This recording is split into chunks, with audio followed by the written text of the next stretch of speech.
Hello guys, চলে এসেছি একটা লটকানের সিম্পল একটা লটকানের ডিজাইন দেখানোর জন্য। দেখো, এটা আমি করছি চৌকো বক্স মতো, বালিশ মতো বানানো। পেছনে আজকাল ব্লাউজের পেছনে সব অনেকেই চায় যে ছোট ছোট সেই বালিশের মতো লটকানের নিচে ঝোলে, সেটাই করছি তোমাদের সামনে।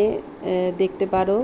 যদি কারুর ভালো লাগে তাহলে একটু লাইক কমেন্ট করো, আর আমার চ্যানেলকে সাবস্ক্রাইব করো। আর নিজেদের ব্লাউজেও এরকম যদি কেউ বানাতে চাও, যারা সেলাই করতে জানো তারা নিজেরা করতে পারো, আর যারা জানো না তারা নিজের টেলারের কাছ থেকে বানিয়ে নিতে পারো। আর আশা করি সবাই ভালো আছো, সবাই ভালো থেকো। আর আমার চ্যানেলকে একটু সাবস্ক্রাইব করে দিও। আমার ভিডিও ভালো লাগলে একটু লাইক কমেন্ট করো প্লিজ।